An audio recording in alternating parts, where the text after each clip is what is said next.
Now it's time to talk tea. That's half your title here. Next is a short spoken piece called The Meaning of Tea that features a number of voices speaking a variety of languages, which I assume are all translations of an identical phrase. Yeah, that's exactly what it is.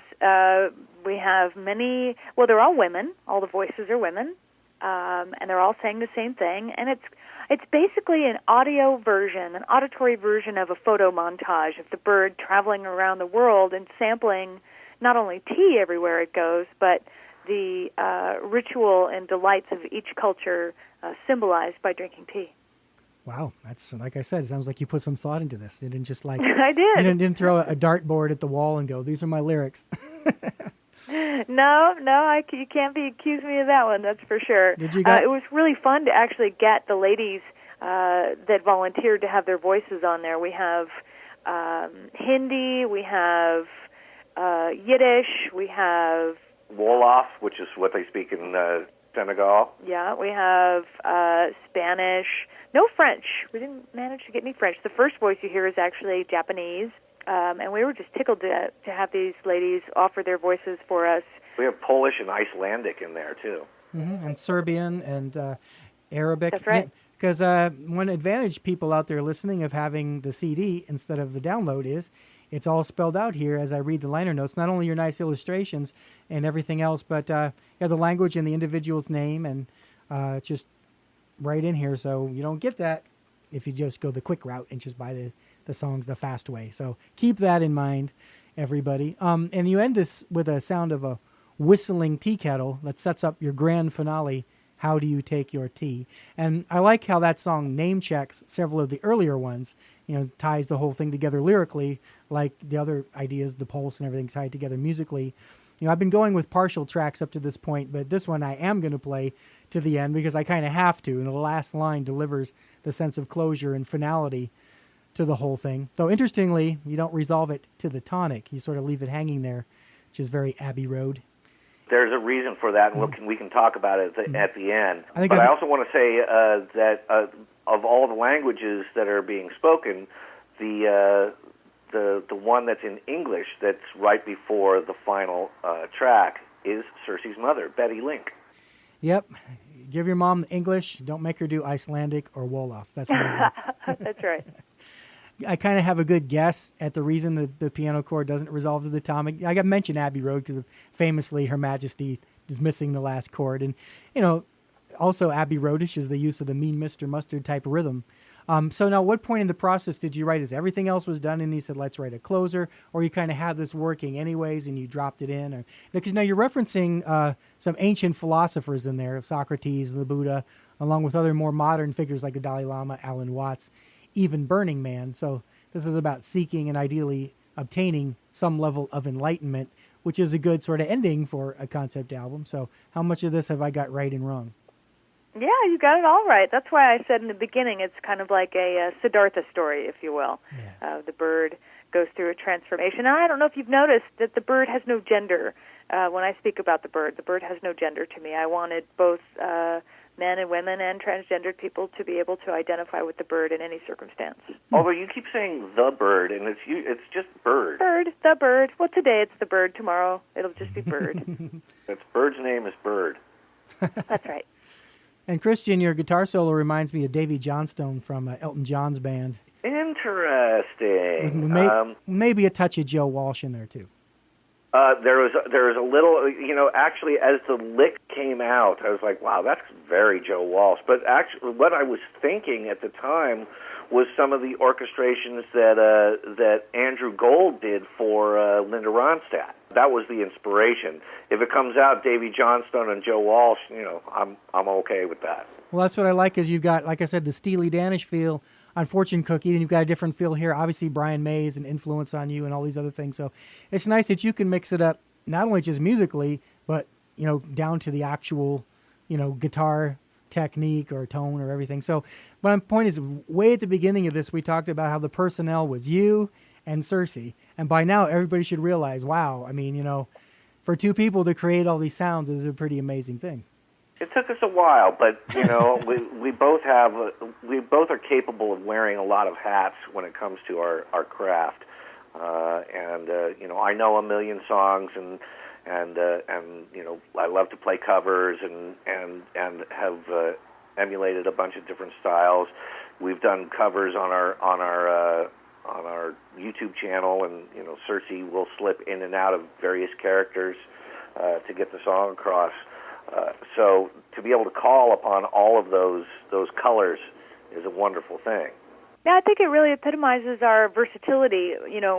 Christian for years has done lots of session work doing jingles and sound-alikes, and like he said, because he's a fan of all music, his base to draw on for sounds, for tones, is pretty limitless, and that's why he and I are a pretty good pairing. I have a similar wide range of musical tastes as well, and I think that for some artists, mining in the same vein is cool. They're going to write this kind of Americana, they're going to stay there, and they're just going to stay true to it, and they have one master.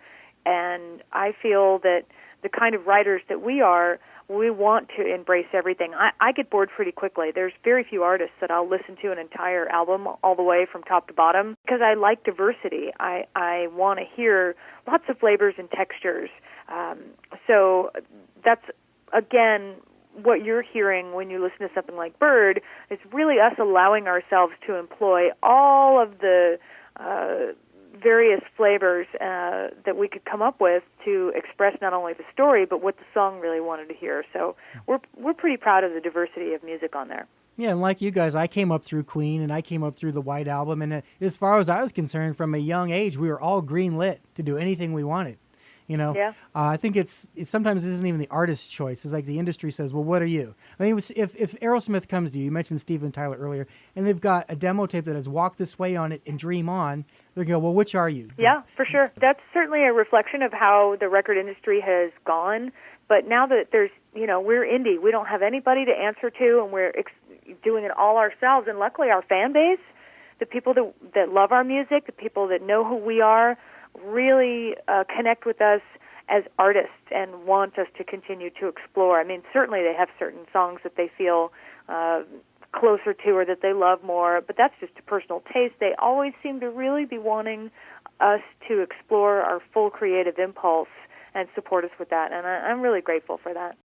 Well, we've spoken quite a bit, and I want to listen to some more music. So let's get into the final phase of Bird's Amazing Odyssey, which asks the important question, how do you take your tea?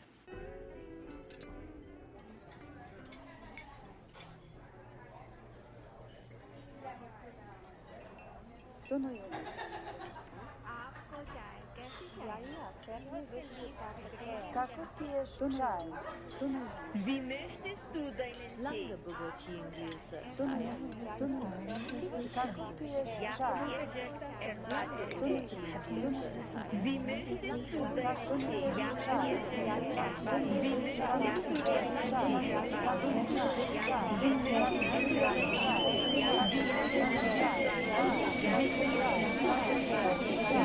How do you take your tea?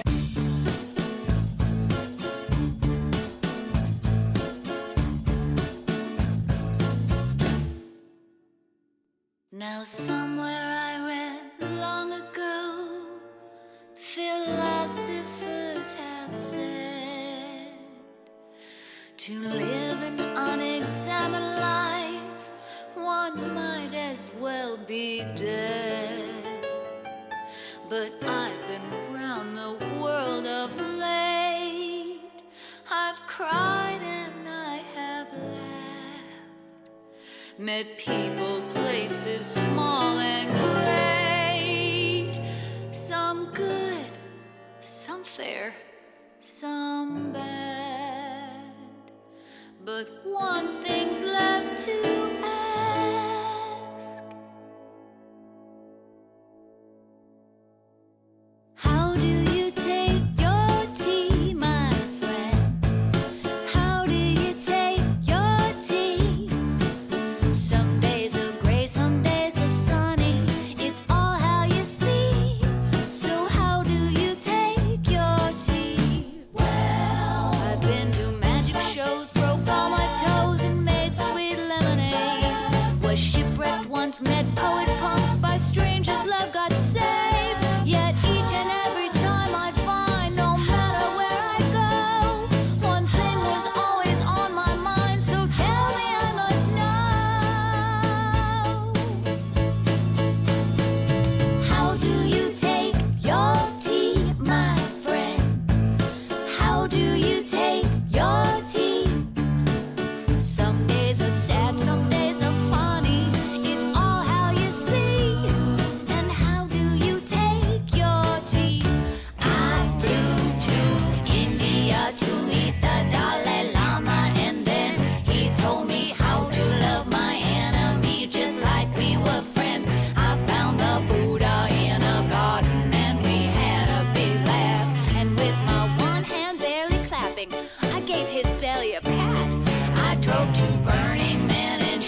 Spending your whole life inside a palace sounds like it's the saddest way to go.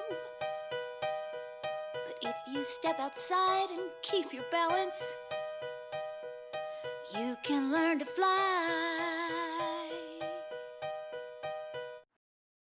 Well, that's the ultimate callback, the return of the piano part and melody from the opening track, Caged Bird, which is very Pigs on the Wing. Absolutely.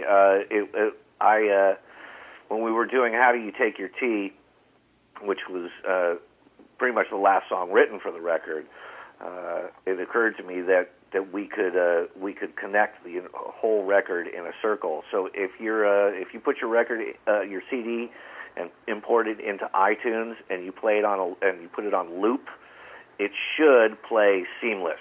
So we go from the last song right to the first song, and you won't even be able to tell where it ends. And I matched the tempo, and I matched the compression settings, and the piano tone, and everything to get that to happen.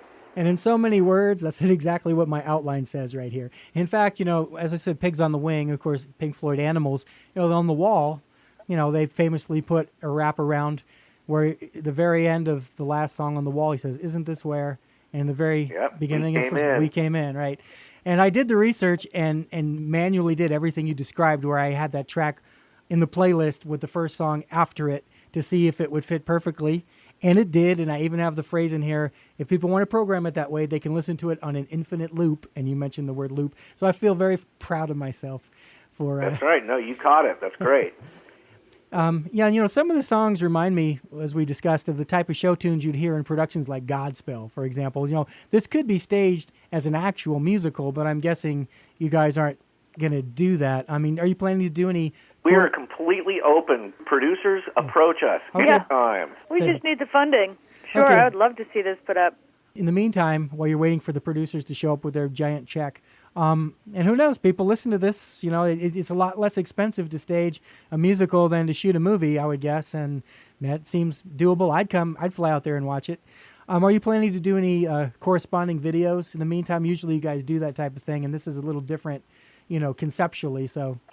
We are working on a video for the combo of Lost in Sea and Notes from the Madhouse. What about live performances? Are you going to do any live shows with material? I know you're doing a lot of streaming online shows, and I've seen you do Invisible Man and some other things from the album already. So, we're doing a monthly series just about every month, mid-month usually. We do a live webcast. It's always free, and it's usually on Sundays at 3 p.m., somewhere in the middle of the month, on a website called concertwindow.com, and they can go and just look up my name, Circe Link, and they'll find us. You should know that it's cameras as well as audio. You can see us. Right. Sorry to interrupt. No, it's fine. I'm glad you brought that up. A streaming show where there's in your case, multiple cameras, so it isn't just like one webcam that sits there and never moves. You've got a crew choosing shots, which is nice because, if someone goes into their guitar solo, it's kind of nice to have the camera move over there and show them playing it. That's right. We're up to 5 cameras. We have a sound guy. We have a director that's in the other room choosing which camera to cut to. The full band is there. And it's quite a social event. We get a lot of people chiming in on the live chat that we, in between songs, will stop and read and laugh and make jokes. It's a really cool hang. Yeah, it's the only live situation where somebody can actually comment to you, and you can acknowledge it right in the middle of the song, because we can read the chat as we're playing. Yeah, and not only that, but we can see people from all over the world at one time. We have people that tune in from Australia and Japan and Ireland and Ohio, just everywhere, all over the place. It's been a real godsend for us to be able to connect with our fans in this way. And these shows are completely free, and but we totally welcome contributions, because that's how we stay alive and are able to make these shows. But as long as we can, these shows are going to be completely, totally free. All you got to do is go to concertwindow.com and put in Circe Link, and you'll find us. But there is a mechanism on that site to allow financial tipping and contributions. I want to make that point. It isn't like you watch it and you go, where can I mail my payment? They allow you to do it right there in real time. No, you can tip during the show, absolutely. Yeah, and when you do tip, people see that you've tipped. It's really cool because it kind of incentivizes other people. You can tip, I think, at the $20 level, and we'll send you whatever record you want out of our whole catalog. And we have T-shirts and kazoos and stickers and things. Yet again, this project marked unprecedented crowdfunding success for you guys. I know that the Dumb Luck, you guys sort of timidly put out a request for some money to print CDs, and money just came flowing in because you guys have some of the world's most loyal and generous fans. Really, really do. And they came through And for you again. You collected, if I'm not mistaken, about 4 times what you asked for this one. That's correct. We hit a 400% goal on this last one. So, and that too allows us to keep making videos and doing our streaming shows, and helps us to pay our band and buy some equipment. We've got a neat camera for one of the videos that's coming up, and we've been able to make a little bit of merchandise, and hopefully we'll do a little bit of touring. And I know one of the payment levels included getting your name printed in the liner notes, because I'm looking at that list of names. It's like at least 50. It's a big list. At least 50 people took you up on that. I stopped counting at around 45. Now, I know you've been getting a lot of feedback since this is a new release from your fans about the album. What are some of the most surprising things you've heard them say about it? Surprising? I haven't been surprised. I guess the only surprise that I got was how popular Notes from the Madhouse. Yeah, I guess that's the big surprise. That's a good point, honey. We didn't expect it because it's this gigantic, epic, crazy tune, and we figured, and people are responding great to all the different tracks. There's none has gone unmentioned by our fans. I thought Fortune Cookie would be sort of a sleeper, and here you are saying it's your favorite. So all of them, but we were surprised that some of the more underground ones are getting as much response as they are. Yeah, Madhouse in particular was surprising to me because the lyrical content is so dark. But considering everybody and their grandmas seeing Breaking Bad, I guess I shouldn't be surprised. Well, I've looked at Circe's individual Facebook page, Christians, and then your sort of music pages, your group one, Circe Link fan page. We also have to give a shout out to them. And I was noticing, Ron Nelson likes this one and this person likes that one. And I was kind of looking for Fortune Cookie because I had already identified it as my favorite. And I didn't see anybody saying that. I did see a lot of notes from the Madhouse and some Mr. Lemon. This is why my question was surprising. Because if I just said one of some of the nicest comments, we'd just be sitting here for another 2 hours. There's plenty of that. Now, did this project satisfy your need to experiment with a unified concept, or did it just whet your appetite for more conceptual releases in the future? Oh, man, I always want to write concept records. That's it. That's all you my get. response to that is, we'll just see what happens. I know there are a variety of ways people can get the album. Do you guys have a preference as to how they should acquire it? I do, yeah. I would prefer them to go to our website. That's www.circelink.com. And from there, they can go to the shop or the discography, and they can listen to every single record. They can check out the artwork. They can buy whatever they want directly through us, and that way we make the most money on it, and it'll get to you faster. And in addition to all that, that's probably where you can see the calendar of the upcoming streaming shows. So it's a good idea. That's right. I do have a list right now of the upcoming shows, and we've got some very special guests coming up. So if any of you guys are curious, be sure and go ahead and register at Concert Window. Good advice. Well, I want to mention another project that came out recently. This is the duo collaboration between Christian and Michael Sherwood. I know the best. Yeah, I know that Michael knew Sammy Davis Jr. because I've seen the photographic evidence.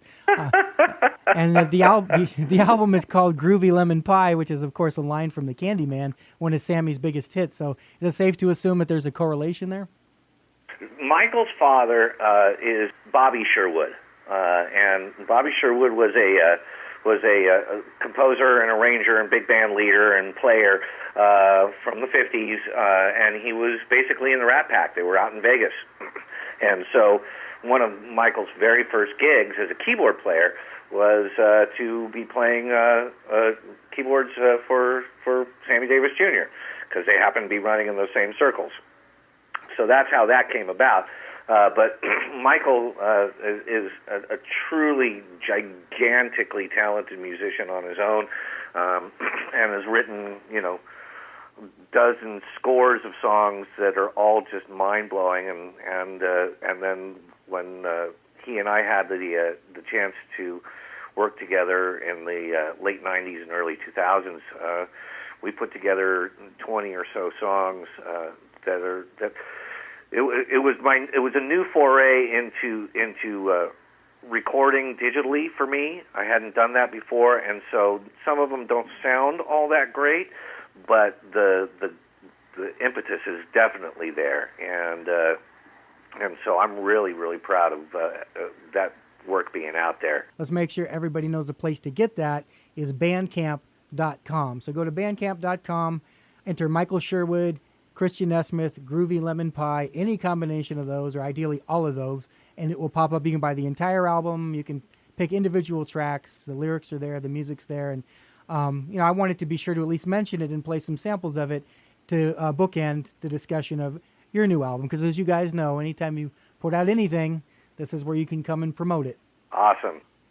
Well, Circe and Christian, on behalf of my listeners and myself, I want to thank you both for coming back on the show to talk about your latest work. I know your comments are going to enhance the listening experience for both the diehard fans and the newbies alike. So thank you very much for calling in. Well, thank you for having us. As always, Dan, it's a pleasure to be on your show. Your interviews are in-depth and well thought, and we really feel valued by you, and that ain't Whistling Dixie. Yeah, you really did your homework, Dan. Thank you so much for really digging into the record. This podcast was recorded at Mojo Recording Studio in Phoenix, Arizona. It was engineered by Mike Post. We're going to go out now with an excellent track from Michael Sherwood and Christian Nesmith from their Groovy Lemon Pie collaboration. This is called I Wish You Well. Thanks very much for listening, and we'll see you next time.